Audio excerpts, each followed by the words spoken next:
주간 동안 평안하셨습니까? 예. 우리 부활하신 주님 한 주간 동안 또 증거하시는 그런 삶을 열심히 살아내시고 또 이 시간 함께 모여서 하나님 앞에 예배 드리시는 여러분들을 주의 이름으로 축복합니다. 우리 일평생 동안 부활의 소망 되신 우리 주 예수 그리스도 그분만을 증거하고 그분만을 바라보면서 그렇게 힘있게 살아가시는 저와 여러분들 되시기를 소망합니다. 이 시간 저는 나는 그리하지 않겠나이다 라는 제목 가지고 함께 말씀 받기를 원합니다. 제가 태국에서 살 때에 선교사로 살아갈 때에 처음에 그 선교지에 도착했을 때 우리 선배 선교사님들이 이런저런 또 많은 조언들을 해주셨습니다. 선교사로 살기 위해서는 이것을 잘 주의하고 또 이것에 또 열심을 내야 됩니다. 그런 그 연습들이 필요합니다. 라는 그런 말들, 좋은 조언을 들었던 기억이 있습니다. 그 많고 많은 조언들 가운데에 유독 기억에 남는 말이 있었습니다. 그 조언이 뭐냐? 그 선배 선교사님들이 그것을 많이 강조했는데 그 말이 뭐냐? 일단 선교지에 오면은 다른 거 하려고 하지 말고 우선 와서 힘 빼는 훈련을 해야 됩니다. 이 말씀을 하셨습니다. 지금 의기가 충천해서 지금 사기 충천, 의기 충천한 제가 선교지에서 무언가 참 주의 나라를 위해서 일하겠다라는 그런 마음을 가지고 선교지 왔는데 선배 선교사님들이 일단 힘을 빼는 훈련을 하라고 그렇게 강조하였던 겁니다. 처음에는 이게 무슨 말인고 하고 의아해했습니다. 그런데 나중에 그곳에서 삶을 살고 또 선교 현장을 경험하면서 느끼는 게 우리 선배 선교사님들의 말이 정말 맞구나라는 그런 생각을 했고 그들의 말에 공감을 하게 되었습니다. 여러분, 힘을 빼라라는 이 말은 운동선수들이 자주 쓰는 말이기도 하죠. 야구를 한다든지 뭐 이런저런 운동, 골프에서도 그러고 많은 운동하신 분들이 힘 빼는 게 굉장히 기본적인 것이면서도 중요하다라고 그렇게 말들을 함을 보게 됩니다. 운동을 배울 때 힘을 빼고 동작을 해야 부상도 안 당하고 제대로 된 자세가 나와서 좋은 결과가 나온다라고 여러 가지 운동 종목 가운데서도 그 코치들이 그렇게 말을 하는 것을 듣곤 합니다. 뿐만 아니라 음악하는 사람들도 그렇더라고요. 악기를 다룰 때 뭐 노래를 부를 때 하면 다 힘을 빼야 된다고 힘 주지 마세요 이런 말들을 하는 것을 보게 됩니다. 이처럼 선배 선교사님들이 말하길 선교를 함에 있어서 힘을 빼는 훈련이 선행되어야 하는 이유는 그렇게 되어야 건강한 선교를 할 수 있기 때문이다라고 그렇게 말을 했습니다. 그렇다면 여러분, 선배 선교사님들이 말했던 이 선교사가 힘을 빼야 한다는 이 말이 도대체 무엇을 의미하는 것일까 한번 생각해 봤으면 좋겠습니다. 선교사가 힘을 빼야 한다는 것은 낯선 선교지에서 이제 선교 사역을 시작하는 사람이 내 힘으로 해보겠다. 내가 할 수 있다. 내가 하겠다라는 자기 열정, 자기 신념, 그리고 그동안 자기가 쌓아온 인생 경험이라는 그 힘을 빼야 한다라는 그런 의미로 했던 말입니다. 그래도 내가 명색이 한국에 있을 때 목사였는데 내가 성경을 조금 아는데 사역 경험도 많고 성도들과의 그 관계나 이런 관리들을 얼마나 많이 했는가, 이제 그 능력, 그 실력을 가지고 선교지에서 펼쳐봐야겠다라고 보통 그렇게 생각하며 선교지를 가게 되는데 그 힘을 빼야 된다라고 그 선교지에 도착하는 그 순간부터 선배 선교사님들이 그렇게 말을 했다라는 겁니다. 만약 이렇게 힘이 들어간 채 선교 사역을 하다 보면 처음에는 그럴싸하게 일이 진행되는 것 같은데 나중에는 결국 주님이 원하시는 선교가 아니라 내가 원하는 선교, 그렇게 선교하다가 결국에는 낭패를 본다. 그러니까 힘을 빼야 됩니다라고 그렇게 선배 선교사님들이 당부를 했던 겁니다. 그래서 선교지에서 살아가면서요, 참 그 말이 맞네. 처음에는 이해가 안 되는데 정말 살아보면 살아볼수록 그 선교지에서의 삶이 맞구나, 그것이 맞구나, 그 말이 맞구나 라는 생각을 하게 되었습니다. 그런데 여러분, 이처럼 힘을 빼는 훈련, 이 훈련은요, 선교지에서 삶뿐만 아니라 음악이나 운동이나 여러 분야뿐만 아니라 우리의 신앙생활 가운데서도 동일하게 이루어져야 함을 느끼게 됩니다. 왜 그런가? 우리가 내 열정, 내 신념, 내 인생 경험이라는 그 힘을 빼지 않으면요, 내 힘으로 말미암아서 오히려 결국에는 주님의 마음을 아프게 하고 주님의 뜻을 거스를 때가 많기 때문입니다. 여러분, 오늘 본문 말씀을 보면 자기 열정, 자기 신념, 자기 인생 경험이라는 힘을 빼지 않아서, 그리고 그 빼지 않은 상태로 주님을 따르다가 결국 낭패를 보고 말았던 제자들의 이야기가 등장하고 있습니다. 이 예수님의 제자들은 예수님을 믿고 따르면서도 자기 열정, 자기 신념, 자기 인생 경험이라는 힘을 빼지 않았습니다. 그래서 주님을 따른다고 하면서 주님이 원하시는 제자의 길이 아닌, 주님이 원하시는 제자의 길이 아닌 자신들이 원하는 제자의 길을 걸어가고 있었습니다. 이때 우리 주님께서 이 제자들의 모습을요, 지켜보고 계셨습니다. 마치 부모가 자녀의 상태를 확인하며 그 자녀를 양육하는 것처럼 우리 주님께서는 이 제자들의 영적 상태를 그렇게 지켜보고 계셨던 겁니다. 그래서 제자들이 힘을 빼기를 바라는 마음으로 제자들에게 충격적인 말씀을 해주시고 있습니다. 목자를 치리니 양들이 흩어지리라 라는 구약성경 스가랴 13장 7절의 예언대로 제자들, 너희가 나를 다 버리고 도망갈 것이다 라고 그렇게 말씀하셨습니다. 예수님께서 이렇게 말씀하시자 열정이 대단했던 베드로가 확신에 찬 어조로 예수님께 대답을 합니다. 예수님, 다른 제자들이 다 주님을 버린다 할지라도, 다른 사람들이 다 주님을 버린다 할지라도 나는 그리하지 않겠나이다. 이렇게 대답을 합니다. 베드로가 이렇게 말한 것은요, 여러분, 나는 다른 사람들과는 좀 달라요. 내 신념, 내 확신, 내 열정, 이것은 주님을 향한 그 마음, 이것은 다른 사람과는 달라요 라는 그런 의미를 내포하는 말이었습니다. 그러자 우리 예수님께서는 베드로를 향하여서 청천벽력 같은 그런 말씀을 하십니다. 내가 진실로 진실로 말한다. 베드로, 네가 오늘 이 밤에 닭이 2번 울기 전에 나를 3번 부인할 것이다 라고 그렇게 말씀하셨습니다. 여러분, 당시에 이 히브리 사람들은요, 이 닭이 밤에 3번 운다라고 그렇게 생각을 했습니다. 언제 우는가? 밤 12시 30분경에 한 번 닭이 울고, 그리고 두 번째 우는 시간은 1시간 후인 새벽 1시 반, 그리고 세 번째 우는 시간은 새벽 2시 반에 운다라고 그렇게 생각하고 살았습니다. 그러니까 예수님께서 말씀하신 닭이 2번 울기 전이라는 이 표현은요, 새벽 1시 반이 못된 시간을 말하죠. 그 시간 안에 네가 나를 부인할 거야 라고 그렇게 말씀하셨던 겁니다. 그리고 예수님께서 베드로가 예수님을 3번 부인할 것이다 라는 이 말씀을 하셨는데, 이 말씀은 3번이다 라고 하는 이 숫자적인 의미를 내포하기도 하지만 또 다른 의미는 뭐냐?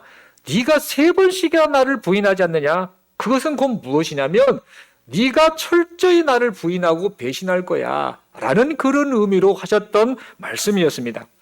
정리를 하자면 예수님의 이 말씀은 베드로, 네가 네 신념, 네 열정을 가지고 주님을 절대 부인하지 않겠다라고 그렇게 호언장담하고 있지만 너는 이제 얼마 안 지나서 몇 시간도 채 지나지 않아서 네가 나를 철저히 부인하고 말 것인데 어찌하여 어리석게 네 신념을 네가 그렇게 믿고 있구나, 참 안타깝다라는 그런 안타까움의 마음을 표현하는 말씀이 바로 이 말씀이었던 겁니다. 그런데 여러분, 베드로는 자신의 신념과 열정을 확신합니다. 그 신념과 열정을 확신한 나머지 예수님의 말씀을 더욱 강하게 부인합니다. 그래서 다시 말합니다. 내가 주님과 함께 죽었으면 죽었지 절대로 주님을 부인하지 않겠나이다 라고 또다시 호언장담하게 됩니다. 그러자 이 모습을 보고 있던 다른 제자들도 이에 뒤질 살아 예수님을 향해서 그렇게 말합니다. 저도 주님을 절대 부인하지 않겠습니다. 여기저기에서 저도 주님을 부인하지 않겠습니다 라고 그렇게 자신들의 신념을 강하게 표현하였습니다.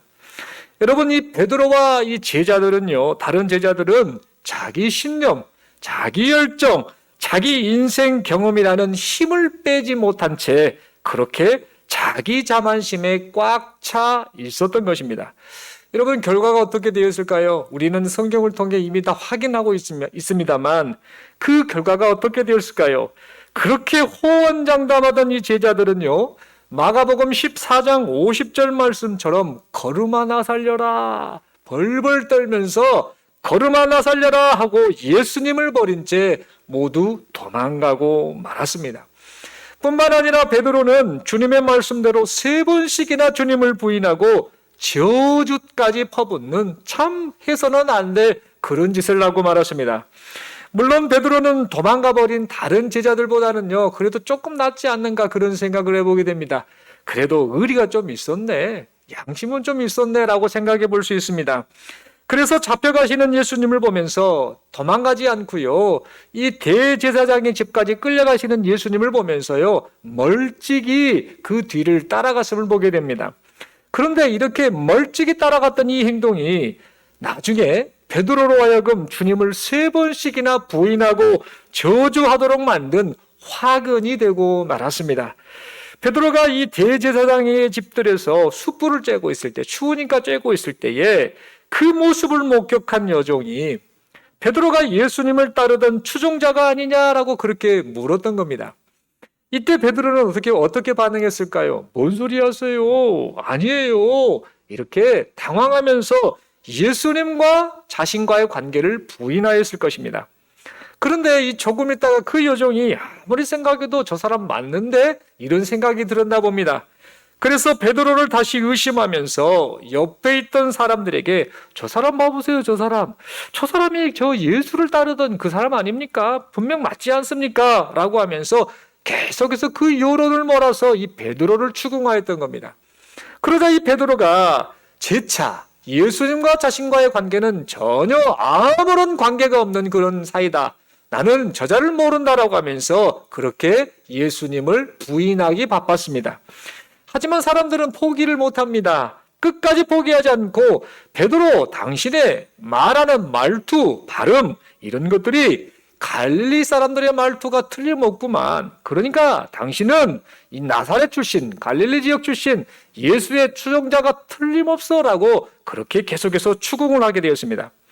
여러분, 사람들이 이 베드로의 이 말투를 지적하면서 당신이 예수님의 추종자가 맞구만 이렇게 말했던 그 이유는요, 당시 갈릴리 사람들에게만 나타난 그 독특한 발음의 특성이 있었기 때문입니다.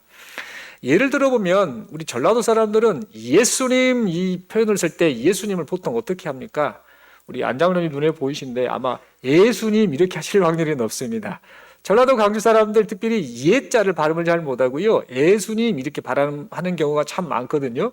그리고 또 뭡니까? 죄인된 우리 할 때 가만히 기도하는 거 들어보면 죄인된 이렇게 표현하는 분들이 참 많습니다. 정확한 발음을 못 내는 게 있죠. 또 경상도 대구 같은 경우는 여러분 잘 아시다시피 쌀 발음을 잘 못 내지 않습니까? 쌀 좀 사와 그러면 살 좀 사와 이렇게 이제 표현을 하는 것. 또 그 경상도 분들 가운데 우리가 사람이 살면 의리가 있어야지 이렇게 말하는데 어리가 있어야지 이렇게 발음하는 것들을 보곤 합니다. 그만큼 저 말하는 걸 들어보면 어디 지역 사람이구나라는 것을 대충 우리가 판단할 수 있지요. 태국에서도 이 태국어를 하다 보면은요, 이 영어로 R 발음과 L 발음이 있는데 R 발음을 참 잘해야 태국 정확한 단어를 말을 할 수 있다. 의사소통이 잘 된다. 그 사람이 태국어를 잘하는 사람이다라고 그렇게 말을 합니다. 근데 그 R 발음 내기가 너무 어렵습니다. 마치 그 성악가들이 노래를 부를 때 뭐 이렇게 막 하면서 알바 이렇게 하는 소리 있지 않습니까? 그런 소리를 잘 내야 태국어를 잘한다라고 하거든요. 그거 제가 태국에서 그 언어 배울 때 굉장히 연습을 많이 했었던 기억이 납니다. 예를 들어서 그 가방, 들고 다니는 가방이라는 단어가 태국 방콕, 이 수도이죠. 그곳에서의 발음은 끄라빠오라고 했거든요. 끄라빠오 이렇게 발음을 떠는 발음을 내야 되는데 이 북쪽에서는 똑같은 가방이라는 단어를 말할 때 까빠오 이렇게 말합니다. 그러니까 그저 촌놈이네 서로 이렇게 알아보는 이런 분위기거든요. 끄라빠오. 또 가격이란 단어를 말할 때 라카 이렇게 떨고 말을 해야 되는데 라카 이렇게 표현하는 사람들도 있거든요. 정확하게 표현을 못하면 의사소통이 안 되는데 어찌됐건 간에 그 단어 말하는 그 발음의 그걸 들어보면서 저 사람이 어느 지역 사람이구나라는 것을 그렇게 유추해낼 수 있었던 겁니다. 그런데 이 말들을 발음하는 것을 고치려고 해도 쉽게 고쳐지지 않는 이런 우리 모습들을 보곤 하는데, 이처럼 이 갈릴리 지역 사람들이요, 이 히브리어 이 알파벳 중에 알렙이나 아인이 들어가는 그 단어가 함께 들어간 이 단어의 발음을요, 이상하게 좀 발음을 했던 것 같습니다. 그렇게 해서 이 단어를, 어느 단어를 딱 말을 하면 그 단어의 말을 듣고 저 사람은 갈릴리 지역 사람이네 라는 것을 사람들이 알았던 겁니다. 그래서 이 사람들이 베드로를 향해서 당신도 갈릴리 출신이구만, 그러니까 예수와 함께 있었구만, 예수의 추종자구만 이라고 이렇게 말을 했던 겁니다. 이렇게까지 추궁을 당하자 베드로는 예수님과의 관계가 들통날 것이 두려웠습니다. 그래서 그만 예수님을 모른다라고 맹세하며 예수님을 저주까지 하고 말았던 겁니다. 그리하여서 닭이 이제 두 번째 우는 소리를 듣고요, 주님이 자신에게 하셨던 말씀이 생각이 납니다. 네가 닭이 두 번 울기 전에 나를 3번 부인할 것이다 라는 그 말씀이 생각나서, 그리고 자신과 마주쳤던 저 주님의 눈빛을 생각하면서 밖에 나가 대성통곡을 하고 말았던 겁니다. 사랑하는 성도 여러분, 오늘 본문에 나타난 이 베드로와 제자들의 모습은요, 자기 열정, 자기 신념, 자기 인생 경험이라는 힘을 빼지 못한 채 살아가고 있는 성도들의 신앙을 지금 일깨워주고 있습니다. 그래서 어찌 보면 이 모습이 지금 이 순간 함께 모여있는 우리의 모습은 아닌지 심히 두렵고 떨리는 마음으로 우리 자신의 모습을 살펴보게 됩니다. 여러분, 우리는 때때로 하나님 앞에서 열심을 내어 살아간다고 하면서도요, 실수와 부끄러움 투성인 우리의 모습을 발견하게 됩니다. 우리는 교회 활동에 열심을 내게 되면 스스로 내 믿음이 엄청 좋은 상태다라고 그렇게 생각을 합니다. 또한 오랜 신앙생활을 하면 신앙생활의 경험, 이런 경력이 축적되어서 내 믿음이 쌓아왔던 경험이나 경력과 그대로 비례한다라고 그렇게 생각하기도 합니다. 또 어떤 경우는 성경 지식을 많이 쌓거나 신학적 지식이 확고해지면 자신의 믿음의 수준이 매우 높아졌다라고 그렇게 생각을 하곤 합니다. 그런데 여러분, 과연 이러한 생각들이 옳은 것일까? 이 시간 우리는 이 말씀 앞에서 다시 한번 좀 생각을 해보았으면 좋겠습니다. 여러분, 베드로가 누굽니까? 베드로는요, 예수님의 수제자였습니다. 그 12명의 제자 가운데서도 대표성을 띠는 그런 제자였다는 것이죠. 그 누구보다도 열정에 대단했던 인물입니다. 예수님의 가르침을 3년 동안이나 예수님으로부터 직접 들어왔고 배워왔던 사람입니다. 보고 듣고 함께 동고동락하면서 그 주님을 알아갔던 사람입니다. 예수님께서 기적을 베푸시는 모든 장소마다 베드로는 함께 있었던 사람입니다. 특별히 말씀드렸던 것처럼 다른 제자들보다도 그 열정이 너무나 탁월했던 사람이었습니다. 그래서 베드로는 누가 봐도 예수님의 수제자로서의 손색이 없었던 인물이었습니다. 다시 말해 베드로는 자기 신념, 자기 열정, 자기 경험이라는 것이 참 가득했던 사람 중에 하나였구나라는 것을 우리는 엿볼 수 있습니다. 그래서 베드로가 결코 주님을 부인하지 않겠다라고 호언장담을 했을 때에 그 누구도 의심하지 않았습니다. 베드로 자신도 자기 자신이 분명 주님을 부인하지 않을 것이다라고 그렇게 확신했습니다. 그러나 그의 확고한 신념과 열정이 위기 앞에서는 주님을 따르는데 아무런 도움이 되지 못했습니다. 그의 신념과 열정은요, 오히려 그에게 수치심을 주었고 죄책감만을 가져다 주고 말았습니다. 여러분, 무엇이 문제였을까요? 베드로는 자신의 열정만 있으면 주님을 잘 따를 수 있다라고 그렇게 생각을 했던 겁니다. 자신의 확고한 신념이면 이 모든 것이 다 될 줄 알았던 겁니다. 자신의 뜨거운 열정과 확고한 신념이 주님을 믿고 따르는데 중요한 원동력이 된다라고 그렇게 믿었던 겁니다. 그래서 너희가 나를 버리고 다 도망갈 것이다 라는 이 주님의 말씀을 듣고요, 나는 그리하지 않겠나이다 라고 그렇게 자신 있게 호언장담했던 것입니다. 그러나 결과는 비참한 뿐이었습니다. 죄책감 뿐이었다라는 사실입니다. 사랑하는 성도 여러분, 우리가 주님을 믿고 따르면서 주님 보시기에 힘을 빼야 할 것들이 있다면 그것들을 내려놓는 우리 모두가 될 수 있기를 바랍니다. 마가복음 8장 34절에 기록된 누구든지 나를 따라오려거든 자기를 부인하고 자기 십자가를 지고 나를 따를 것이다 라는 이 말씀처럼 주님을 믿고 따르기 위해서 자기 자신을 부인하는 우리 모두가 되어야겠습니다. 여러분, 자기를 부인한다라는 것은요, 세상 것을 추구하려는 자기 욕망을 부인한다라는 그런 의미일 수도 있겠으나 이보다 더 중요한 의미는요, 자신의 열정, 자신의 신념, 자신의 경험, 자신의 방식, 자신의 지식과 같은 자신의 것으로 주님을 따르려고 하는 자기 자신을 부인하라라는 그런 의미의 말씀인 겁니다. 다시 말해서 내가 생각하는 방식으로 주님을 따르려고 하지 말라라는 그런 말씀입니다. 아무리 확고한 신념이 있고 뜨거운 열정이 있고 풍부한 경험이 있고 박학다식한 지식이 있다 할지라도 이것들이 십자가 주님을 따르는데 원동력이 될 수는 없다라는 그런 의미의 말씀입니다. 이것은 곧 무엇을 말하는가?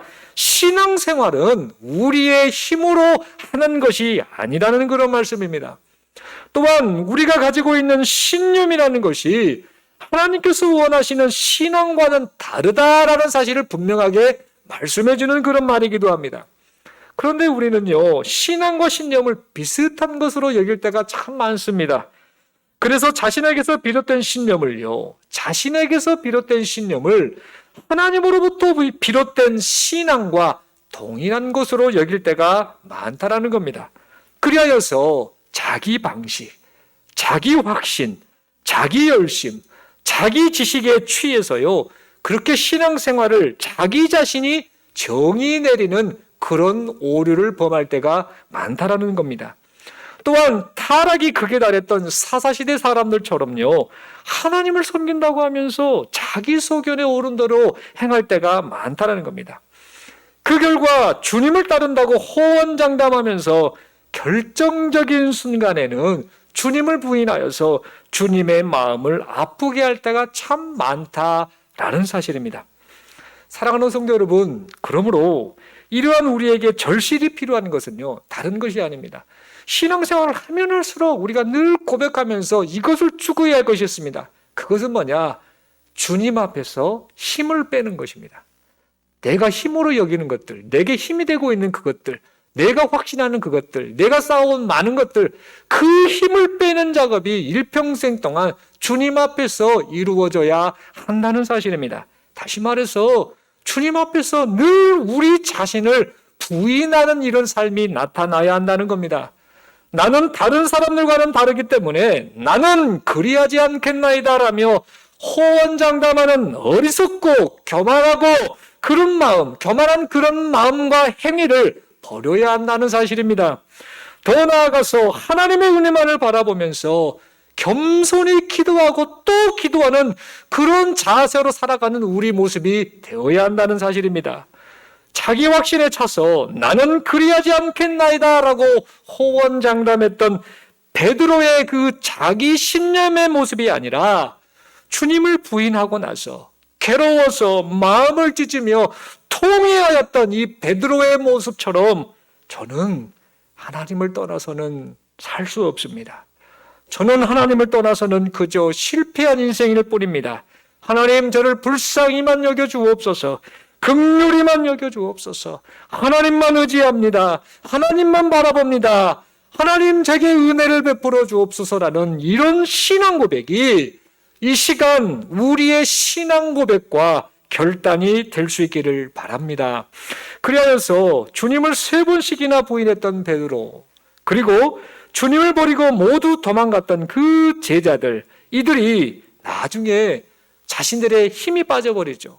나는 아니구나, 내가 이런 모습이었구나, 그걸 깨닫고 힘이 빠진 다음에 결국에 주님이 주시는 힘을 공급받아서 결국에는 내가 너희를 사람 낚는 어부가 되게 하겠다라는 이 말씀대로 실제로 사람 낚는 어부로 삶을 살아냈던 것처럼 이 시간 함께 모여 예배드리는 우리 역시 자기 신념, 자기 열정, 자기 경험, 자기 지식, 이러한 힘을 빼는 자기 부인을 통하여서, 그리고 주님의 도심만을 구하는 기도하는 삶을 통하여서 주님이 원하시는 제자로서의 길을 걸어가시는 우리 모두가 될 수 있기를 바랍니다.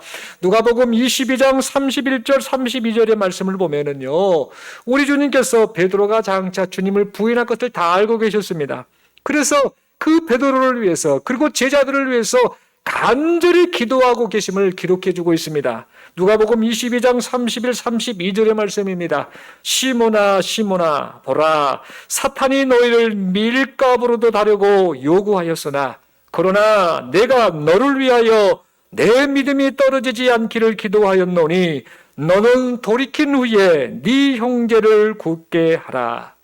사랑하는 성도 여러분, 이처럼 베드로를 위해서 애타는 마음으로 기도하시고 또 그를 일으켜 세워주셨던 우리 주님께서 지금도 여전히 이렇게 함께 모여 또 주님 바라보며 주님 의지하며 신앙생활하는 여기 모인 우리 모두를 위해서 기도하고 계시고, 또 우리를 주님의 그 뜻 가운데 살아갈 수 있도록, 주님의 제자로 살아갈 수 있도록 일으켜 세워주고 계심을 믿습니다. 이 사실을 믿고 오늘 한 주간도, 오늘 하루 이 한 주간도 또 우리의 남은 일평생 동안도 힘을 빼고 주님만을 바라보며 주님만을 의지하며 그렇게 삶을 살아가시는 우리 모두가 될 수 있기를 바랍니다. 마지막으로 서로 이렇게 인사하겠습니다. 이렇게 마주 보면서 축복하는 마음, 그리고 권면하는 마음으로 이렇게 물을까요? 주님 앞에서 힘 빼셨습니까? 이렇게 물어볼까요? 예. 힘 빼는 작업이 정말 쉽지 않더라고요. 음악하는 사람들, 운동하는 사람들, 이게 잘 안 됩니다. 일평생 힘 빼야 됩니다. 그것이 주님을 따르는데 오히려 걸림돌이 되고 방해가 되고 결국에는 주님의 마음을 아프게 하는 모습이라는 것을 우리가 잊지 않았으면 좋겠습니다. 그런 차원에서 다시 한번 서로 이렇게 인사하겠습니다. 나 자신을 믿지 말고 주님을 믿고 의지합시다. 이렇게 고백하겠습니다. 예, 이 고백대로 한 주간 살아내시고 또 우리 일평생을 살아가시는 저와 여러분들 되시기를 소망합니다. 기도드리겠습니다. 하나님 아버지, 은혜를 감사합니다. 말씀을 통해 참 많은 생각을 해보게 됩니다. 나는 그리하지 않겠나이다. 그렇게 말할 만한, 그렇게 고백할 만한 베드로의 모습이었습니다. 제자들의 모습이었습니다. 그런데 결국에는 무너져 버렸구나라는 사실을 깨닫게 됩니다. 그 쌓아왔던 많은 경험들, 신념, 확신, 열정, 지식, 이 많은 것들이 오히려 주님을 믿고 따르는데 걸림돌이 되고 말았고 결국에는 그곳으로 죄책감과 수치심을 느끼게 되었음을 보게 됩니다. 그 연약한 모습이 우리에게는 더욱 있습니다. 우리를 불쌍히 긍휼히 여겨 주옵소서. 힘을 빼게 하여 주옵소서. 우리 자신을 부인하게 하여 주옵소서. 주님이 아니고서는 살 수 없습니다. 주님의 은혜가 아니고서는 아무것도 할 수 없는 연약한 존재입니다. 라는 이 고백을 일평생 드리며 살아가는 우리 모두가 되게 하여 주시옵소서. 그리하여서 내가 행한 것이 아니라 주님이 나를 통해 내게 힘을 공급해 주셔서 일을 이루셔서 결국에는 우리 주님이 원하시는 사람 낚는 어부로서의 삶을 살아가는 우리 모두가 되게 하여 주시옵소서. 이렇게 살아낼 수 있도록 성령 하나님 도와주시고 인도하심을 믿고 감사드리오며 우리 주님 예수님 이름으로 기도드리옵나이다. 아멘.